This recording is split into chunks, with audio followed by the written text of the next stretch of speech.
Hello, नमस्कार, जोहार। स्वागत है आपका आपके अपने चैनल इकोनॉमिकल पीसीएस में। आज के इस सेशन में हम लोग 23 जनवरी से लेकर 31 जनवरी 2023 तक के झारखंड करंट अफेयर्स को डिस्कस करेंगे। इससे पहले हम लोगों ने 16 जनवरी से 22 जनवरी 2023 तक के झारखंड करंट अफेयर्स को डिस्कस कर लिया था।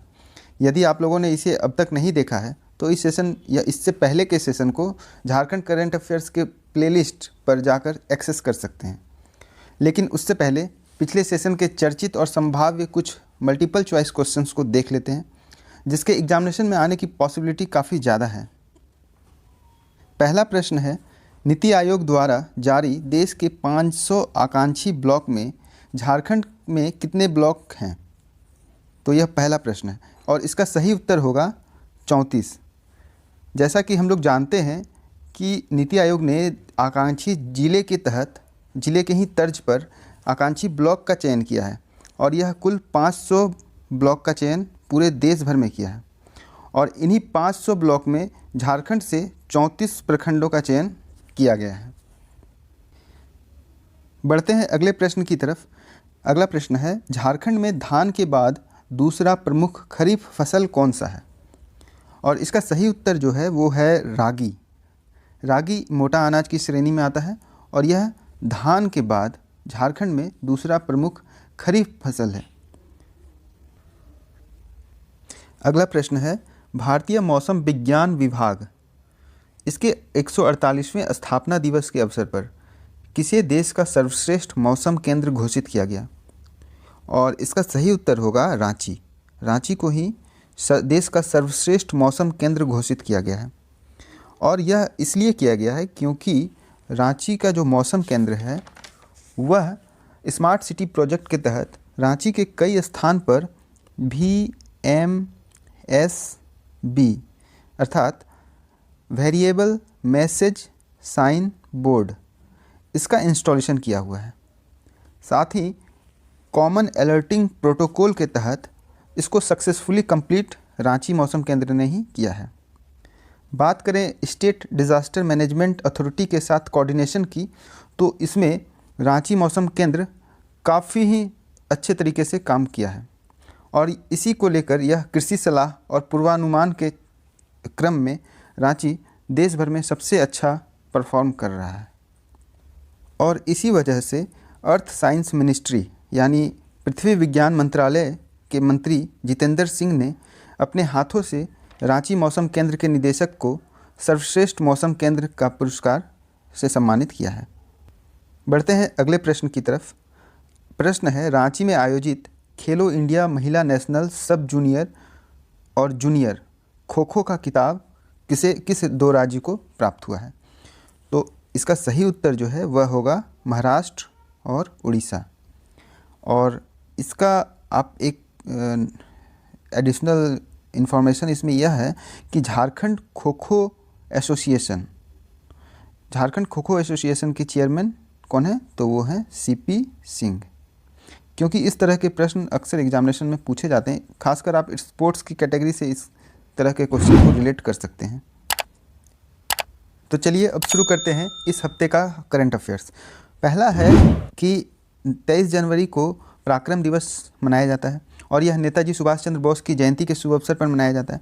और हम लोग जानते ही हैं कि 2018 में नेताजी सुभाष चंद्र बोस की जयंती के शुभ अवसर पर अंडमान के 3 द्वीपों का नामकरण सुभाष चंद्र बोस द्वीप, स्वराज द्वीप और शहीद द्वीप किया गया था। यह द्वीप हैं नील द्वीप। नील द्वीप को शहीद द्वीप के तौर पर, हैवलॉक आइलैंड को स्वराज आइलैंड के तौर पर और रॉस आइलैंड को नेताजी सुभाष चंद्र बोस आइलैंड के तौर पर जाना जाता है।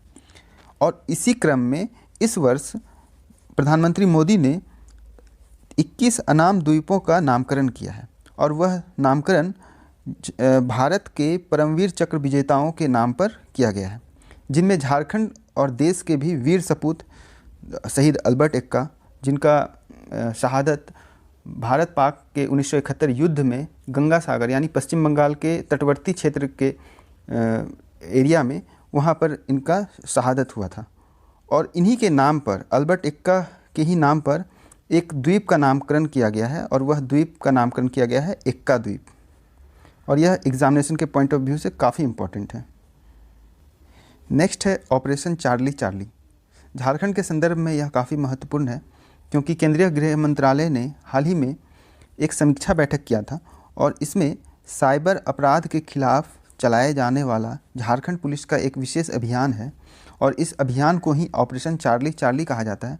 विशेष रूप से यह जामताड़ा ज़िले में प्रभावी है और इस अभियान को केंद्रीय गृह मंत्रालय ने काफ़ी सराहा था और इस अभियान का नाम है ऑपरेशन चार्ली चार्ली। अगला है गणतंत्र दिवस की पूर्व संध्या पर पूरे देश भर के 106 हस्तियों को पद्म अलंकरण देने की मंजूरी केंद्र सरकार ने दी और इसी के क्रम में झारखंड के भाषाविद प्रोफेसर जानूम सिंह सोय इन्हें पद्मश्री सम्मान से नवाजा गया है। इनका योगदान क्या है आइए जानते हैं। इन्होंने हो भाषा में क्षेत्रीय भाषा के विकास के लिए, भाषा के संरक्षण के लिए और इसी भाषा के संवर्धन के लिए काफ़ी काम किया है और यह घाटशिला से बिलोंग करते हैं। घाटशिला के डॉक्टर जानूम सिंह सोय इन्हें ही पद्मश्री का सम्मान मिला है। नेक्स्ट है स्पोर्ट्स की कैटेगरी से रिलेटेड है ये सवाल, यह करंट अफेयर्स।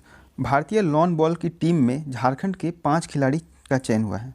जैसा कि आप जानते ही हैं कि भारतीय फुटबॉल टीम में झारखंड के खिलाड़ियों का काफ़ी दबदबा है, साथ ही साथ भारतीय लॉन बॉल टीम में भी झारखंड के खिलाड़ियों का काफ़ी दबदबा है। रूपा रानी बहुत ही महत्वपूर्ण प्लेयर हैं। लवली चौबे, सुनील बहादुर, दिनेश कुमार और चंदन कुमार, इन्हीं 5 का चयन भारतीय लॉन बॉल टीम में हुआ है। नेक्स्ट है गढ़वा जिले के घोर नक्सल प्रभावित क्षेत्र बूढ़ा पहाड़। यहाँ पर एक डेवलपमेंट प्रोजेक्ट को इंट्रोड्यूस किया गया है और इसी का शिलान्यास सीएम हेमंत सोरेन ने किया। यह 100 करोड़ का प्रोजेक्ट है और इसी को शॉर्ट फॉर्म में बीपीडीपी यानी बूढ़ा पहाड़ डेवलपमेंट प्रोजेक्ट कहा जाता है। और मुख्यमंत्री हेमंत सोरेन पहले मुख्यमंत्री हैं जिन्होंने बूढ़ा पहाड़ को विज़िट किया क्योंकि यह काफ़ी नक्सल प्रभावित क्षेत्र है, तो सुरक्षा के दृष्टिकोण से भी यह एक प्रोटोकॉल रहता है कि यहाँ पर सीएम या फिर कोई भी डिग्निटरीज नहीं जाते हैं, लेकिन यह हमारे सीएम हेमंत सोरेन पहले ऐसे मुख्यमंत्री बने हैं जिन्होंने बूढ़ा पहाड़ पर विज़िट किया है। अगले कंटेंट की तरफ बढ़ते हैं। 74वें गणतंत्र दिवस झांकी प्रदर्शन समारोह में सूचना और जनसंपर्क विभाग यानी इंफॉर्मेशन और पब्लिक रिलेशन डिपार्टमेंट की झांकी को प्रथम स्थान प्राप्त हुआ है।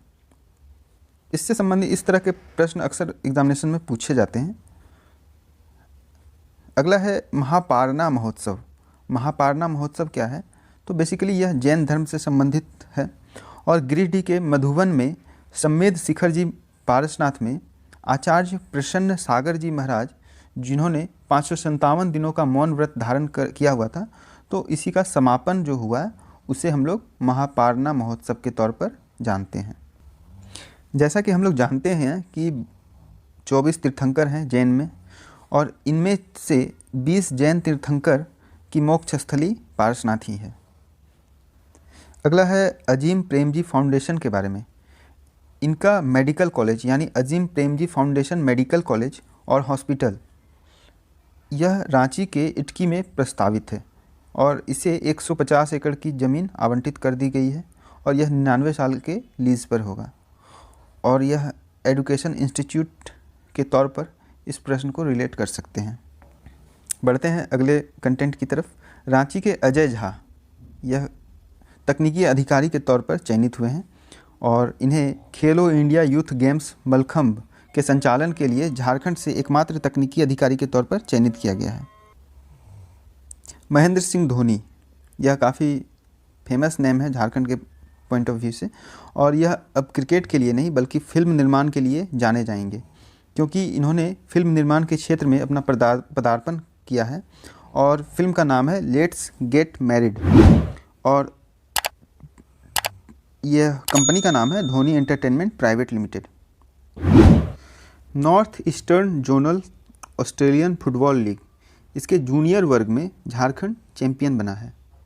बढ़ते हैं अगले कंटेंट की तरफ। गुजरात में आयोजित 12वीं नेशनल जूनियर एथलेटिक्स चैंपियनशिप में झारखंड की जूनियर पैरालंपिक टीम ने 2 स्वर्ण जीतकर झारखंड का परचम लहराया है और इसमें से जो 2 महत्वपूर्ण प्लेयर हैं उनका नाम है काजल कुमारी जो कि जामताड़ा से हैं और दूसरा है छोटू सिंह जो कि लातेहार से हैं। काजल कुमारी ने 1500 मीटर में गोल्ड पदक जीता है और छोटू सिंह ने 100 मीटर में गोल्ड पदक जीता है और दोनों ही पैरा ओलंपिक प्लेयर हैं। देखिए, गणतंत्र दिवस की झांकी में मंत्रालय और विभागों की श्रेणी में, यह राज्यों की श्रेणी की बात नहीं हो रही है, मंत्रालय और विभागों की श्रेणी में जनजातीय कार्य मंत्रालय, और यह जनजातीय कार्य मंत्रालय मंत्री इनके हैं अर्जुन मुंडा, जो कि झारखंड से संबंधित हैं, और इस मंत्रालय को झांकी में प्रथम स्थान प्राप्त हुआ है। और झांकी का थीम क्या था? वो था एकलव्य मॉडल आवासीय विद्यालय में गुणवत्तापूर्ण शिक्षा से संबंधित। नेक्स्ट है, वुमेन्स T20 वर्ल्ड कप में ऑफिशियल रेफरी के तौर पर 3 सदस्यीय टीम का चयन किया गया है। इसमें भारत की GS लक्ष्मी भी हैं और यह पूर्व क्रिकेटर हैं। इनका पालन पोषण जमशेदपुर में हुआ था, इस हिसाब से यह झारखंड से रिलेटेड है और इन्हें रेफरी के तौर पर चयन किया गया है और यह साउथ ईस्टर्न रेलवे में भी कार्यरत रह चुकी हैं। नेक्स्ट है, जयशंकर प्रसाद विचार मंच के तत्वाधान में जयशंकर प्रसाद स्मृति सम्मान 2022, जो कि झारखंड का सम्मान है। इसमें हिंदी साहित्य से मयंक मुरारी और शिरोमणि महतो, इन दोनों का चयन हुआ है। टोटल 11 लोगों को यह पुरस्कार से नामित किया गया है और इसमें हिंदी साहित्य के मयंक मुरारी और शिरोमणि महतो काफ़ी महत्वपूर्ण हैं। अगला है, राज्य के सरकारी समारोह और कार्यक्रमों में जोहार से अभिवादन का आदेश प्रेषित हुआ है और राज्य सरकार ने इसे अपने सभी समारोह और कार्यक्रम में अतिथियों के अभिवादन हेतु जोहार शब्द के प्रयोग का निर्देश दिया है और यह कैबिनेट सचिव के द्वारा जारी पत्र में कहा गया है। 23 जनवरी से लेकर 31 जनवरी 2023 तक के झारखंड करंट अफेयर्स में इतना ही, और इससे संबंधित जितने भी मल्टीपल चॉइस क्वेश्चंस होंगे उनका एक सीरीज़ मैं लेकर आऊँगा और उसे आप लोगों के बीच लाकर रखूँगा। आई होप कि आप लोग इस सेशन को पसंद कर रहे हैं और इसे अपने दोस्तों के बीच में शेयर करें। चैनल को सब्सक्राइब अगर आप लोगों ने नहीं किया है तो काइंडली सब्सक्राइब करें और इसके रीच को बढ़ाएं, इसे ज़्यादा से ज़्यादा लोगों तक, उन बेनिफिशियरी उन लोगों तक पहुंचाएं जिन्हें इसकी काफ़ी ज़रूरत है, उन तक पहुंचाएं। Thank you very much.